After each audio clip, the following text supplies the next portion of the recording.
አዎ ምን ነው እኔ መሆንስ ታውቂ ምን ነው ባልቀረዋልሽ ትሰሚያለሽ እኔ ሳሚ ላይ ማንም ቀልዶብኝ አያውቅም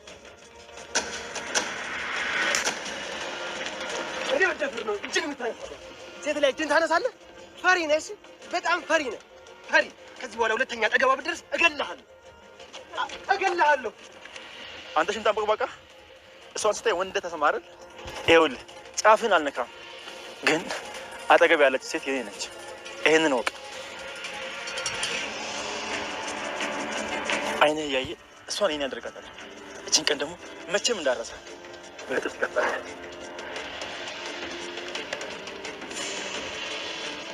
ምን አይነት ዳግ እንደዚህ አይነት ሰው ነበርክ እንዴ እንዴት በእጁ ይነካል ምን አድርጎ ቢያኝ ነው አንቺ ለመንከፍ ይደርሳል ባንቺ ቀልድ አላውቅም ከዚህ በኋላ አጠገብሽ ቢደርስ እገልሃለሁ በቃ አሁን እኮ ሄዷል ተረጋጋ እንጂ ሰላም ራሷን በነፍሰ ገዳይነት እየከሰሰችና እየወቀሰች ሰንብታለች። ዛሬ እየፈራቸው አልቀረም። አቶ ኃይሉ ከሳሚ ጋር በመነጋገር ስልክ እንዲደወልባትና ነፍሰ ገዳይ እንደሆነች በሕግ እንደምትጠየቅ ታዛተባት። ይህኔ ሰላም ራሷን ስታ ፌንት ነቅላ ወደቀች። እንግዲህ ከዚህ በፊትም ለብሌን እኔ ነፍሰ ገዳይ ነኝ አትጠይኝ፣ በቃ ይህንን ተናግሬ ራሴን በኃጢአት ማንጻት ይኖርብኛል እያለች በተፈጠረው ነገር ሰላም ነስቷት ስትሰቃይ ሰንብታለች። ይሄ ነገር ለአቶ ኃይሉና ለቃል ግን ሰርግና ምላሻቸው ነበረ። ምንም እንኳን አልማዝ በህይወት የተረፈች ቢሆንም በገንዘብ እንድትስማማና ከከተማ ውጭ እንድትወጣ ተደረገች። በዚህ አማካኝነት አስከሬን አስመስለው የሸኟትን አልማዝን እያሰቡ ሰላም ርቋቸው ሲሰቃዩ ሰንብተዋል። በስከ መጨረሻም የክሱ ደብዳቤ ራሳቸውን ስተው እንዲወድቁ አድርጓቸዋል። አደራ ክፍል 20 ምን አዲስ ነገር አለ? እስኪ አብረን እንከታተል። በባለፈው ክፍል አልማዝን ሽቶ ለማርከፍከፍ ቃል ወደ ክፍሏ ገብታ ነበረ። ሆኖም ገና ሽቶውን እያርከፈከፈች እጆቿ መንቀጥቀጥ ይጀምራሉ። ከተኛችበት ተነስታ ቀና ብላ ስትመለከት ካጠገቧ ቆሙት አቶ ኃይሉና ቃል ነበሩ።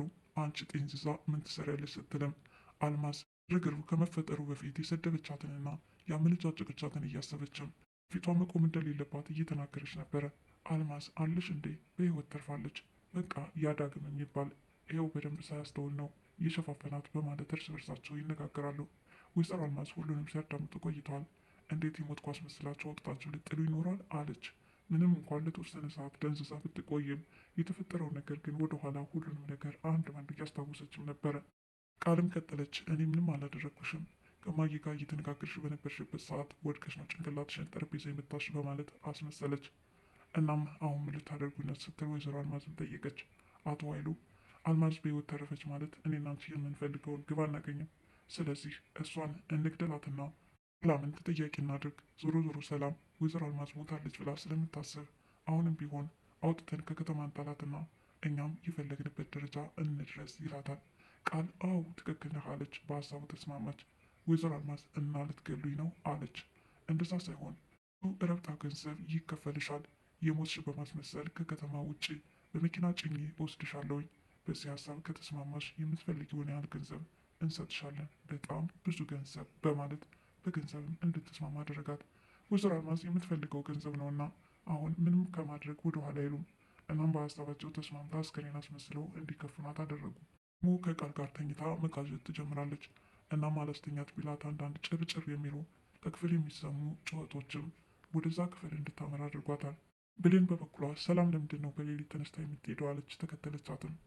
እናም በሩን ከፍታ ለመግባት ስትል እሷም አብራት ተከትላት ልትገባ ስትፈልግ በፍጹም እንድትገቢ አልፈቅድልሽም በማለት ገና ከሳሎን እንዳትደርስም ከለከለቻት።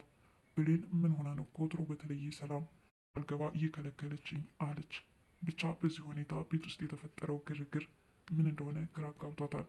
ግን በዚህ ሁኔታ ወይዘሮ ሰላም ከከለከለቻት በኋላ ቀጥታ ወደ ወይዘሮ ገነት ነበር ያመራቸው። እናም ዳግም አስቤዛ ገዝቶ እንደመጣና ሲያጫውታት እንደዋለ ነገረቻት። በጣም ደስ አላት። ዳግምን ደግነት አውርተው ያልጨረሱት ገነት በብሌን ልብ ውስጥም ስላለ ይህ ነገር በጣም ነበር ያስደሰታት። ዳ ብሌን ወደ ገነት ቤት መሄዷን ተከትሎ አቶ ኃይሉ እንዲሁም ቃል ሆኖ አስተካክለው ያቺ አልማዝ አስከሬን እያሉ የሚያስመስሉባትና ሞተች የተባለችው ወደ ውጭ ይዘዋት ሊወጡ ሲሉ ሰላም ጋር ይገጣጠማሉ።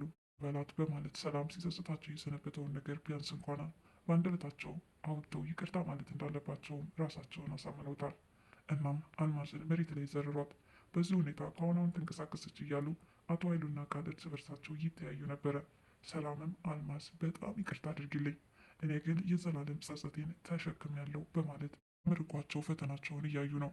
አልማዝንም ወደ መኪና ውስጥ በማስገባት ውጭም ወሰዷት። እንግዲህ ወይዘሮ ሰላም ይህ ከሆነ በኋላ ግን ሌሊቱን በሙሉ እንቅልፍ መተኛት አልቻሉም። አንቺ ነፍሰ ገዳይ፣ አንቺ ነፍሰ ገዳይ የሚሉ ጩኸቶች በጆሮዋ እያቃጨለባትና ራሷን እንደ ነፍሰ ገዳይ በመቁጠር ከተኛችበት እየተነሳች መቃዠት ትጀምራለች። እናም ይህን ሁኔታዋን ቃል ስትከታተላ ቆይታለች። አቶ ኃይሉ ሰላምን አይቻታለሁ ራሷን እንደ ነፍሰ ገዳይ በመቁጠር ስትሰቃይም ሰላም ርቋት ፈተና ስታይም ተመልከቻታለሁ በማለት ለአቶ ኃይሉ ነገረችው። ጥሩ ነው፣ በጣም ጥሩ እየሄደልን ነው በማለት እርስ በርሳቸው ተመካከሩ። ወይዘሮ ሰላም ግን አልማዝን ገደልኩ ካሉበት ሰዓት ጀምሮ ለብሌን እውነታውን መናገር አለብኝ ብለው ያስቡና ከአንደበታቸው የደረሰ ፍርሃት ያሸንፋቸዋል። ዳግምና ብሌን አሁንም እርስ በርስ መተሳሰባቸውን ቀጥለውበታል። ነገርየው ወደ ፍቅር እያመራ ይመስላል። እናም ከክፍሏ ቁጭ ብሎ ሲያወራ ሲያጨዋውታት ቆይቷል። በተለይ ደግሞ ከእሷ ጋር ቁጭ ብሎ የሚያሳልፈው ጊዜ እጅግ በጣም ደስታን የሚያመጣለት እንደሆነም ገልጾላታል። እሷም ቢሆን ከአጠገቧ ሲቀመጥ ደስ እንደሚላትም ገልጻለታለች። በዚህ ሁኔታ እርስ በርሳቸው ጥሩ መተሳሰብ ላይ ናቸው። በሌላ በኩል ሳሚ ከዚህ በፊት ቀጥራው ስለጠፋችበት ብሌን እያሰበ ቆይ አልለቃትም፣ እንኳን እሷ ይቅርና ማንም ከኔ ጋር እንዲህ ሊጫወትብኝና ሊያሾፍብኝ አይገባም፣ እናም ዋጋዋን እሰጣታለሁ እያለ ዝቶባታል። ድጋሚ በመደወል አንቺ እንዲቀጥረሽኝ ትጠፊያለሽ፣ እየተጠባበኩሽ በር ላይ ቆሜ ስንት ሰዓት እንዳሳለፍኩኝ ብቻ እንገናኝና ወዮልሽ ሲል ዝቶባታል። እሷ ግን የተናገረችውን ሁሉ እስከ መርሳት ደረጃ ደርሳለች። ማን ጋር ቀጠሮ እንዳዛባችና ቃል እንደገባችለትም ለማስታወስ አላስቻላትም። ነገር ስትል ማንነቱንም ጠይቃለች። እሱም የሆነ ቀን ቸኮሌት እንዳመጣላትና እንደወደደችውም አሁንም መገናኘት እንደምትፈልግ እንደገለጸችለት ሲያስታውስም ነበር። በኋላ እነዚህ ነገሮችን ሲያነሳላት ብሌን ማስታወስ ትጀምራለች። ዳግምና ብሌን ሲጨዋወቱ ከቆዩ በኋላ ለምን ወደ ውጭ ወጥተን ንፋስ ተቀብለን አንመጣም ተባባሉ። እሷም በነገሩ ፈቃደኛ ሆና ጉዞ ሊጀምሩ ሲሉ ቃል ግን በር ላይ ቆማ በቅናት ተረድብን ብላለች። እናም የት ልትሄጂ ነው ስትል ጠይቃታለች። ወደ ውጭ መውጣት እንደምትፈልግ ከብሌን የሰማችው መልስ ነበረ። ቃል ይኸውልሽ አዝዤሻለሁኝ፣ ስራሽን ትተሽ የት ነው የምትሄጂው? ስራዬን ማጨርሻለሁኝ፣ አሁን ወደ ውጭ ልወጣ ነው አለቻት። በፍጹም ሌላ ስራ አዝሻለሁኝ፣ ከእሱ ጋር እንድትሄጂ ማን ፈቀደልሽ? እያለች በንዴት በቅናት ረድብን ብላ ስትንጨረጨርም ነበር። እሷ ግን ምንም ነገር ልትከለክኝ አይገባም አለቻት።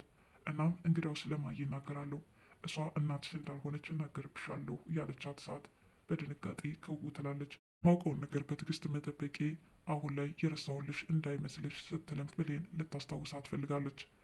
እንዲህ ቃል በንዴት እየተንጨረጨረች ሳለም ብሌን ከዳግም ጋር ተያይዘው ወደ ውጭ ይወጣሉ።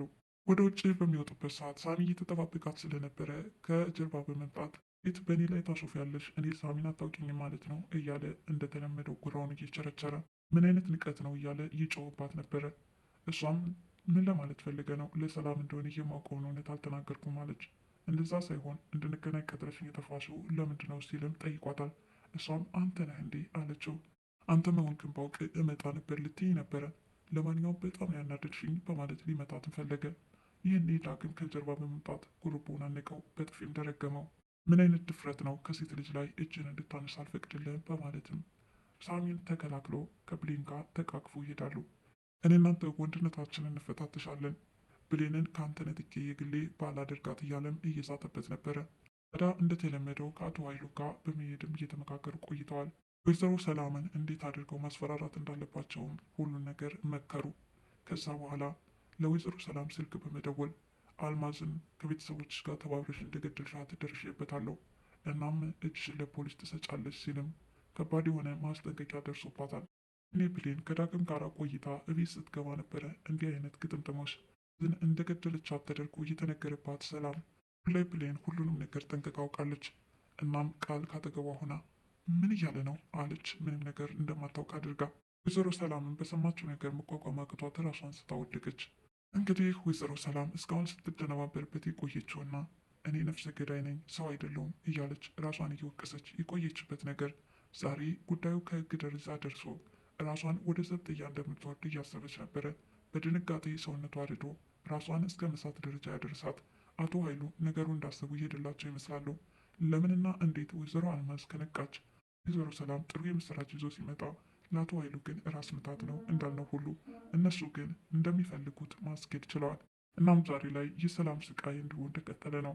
ቤተሰብ ያሉ ከባድ ውስብስብ ፈተናዎች፣ በተለይ ደግሞ መልካም ሰው በመምሰል ለእህቱ የተቆረቆረ ወይም የሚወዳት በመምሰል አቶ ኃይሉ እንደሚፈልገው ነገሮችን እያዞራቸውና በዙሪያው ያሉ ሰዎችን በማሰለፍ የሰላምን ህይወት ስቃይ ውስጥ እንዲገባ አድርጎታል።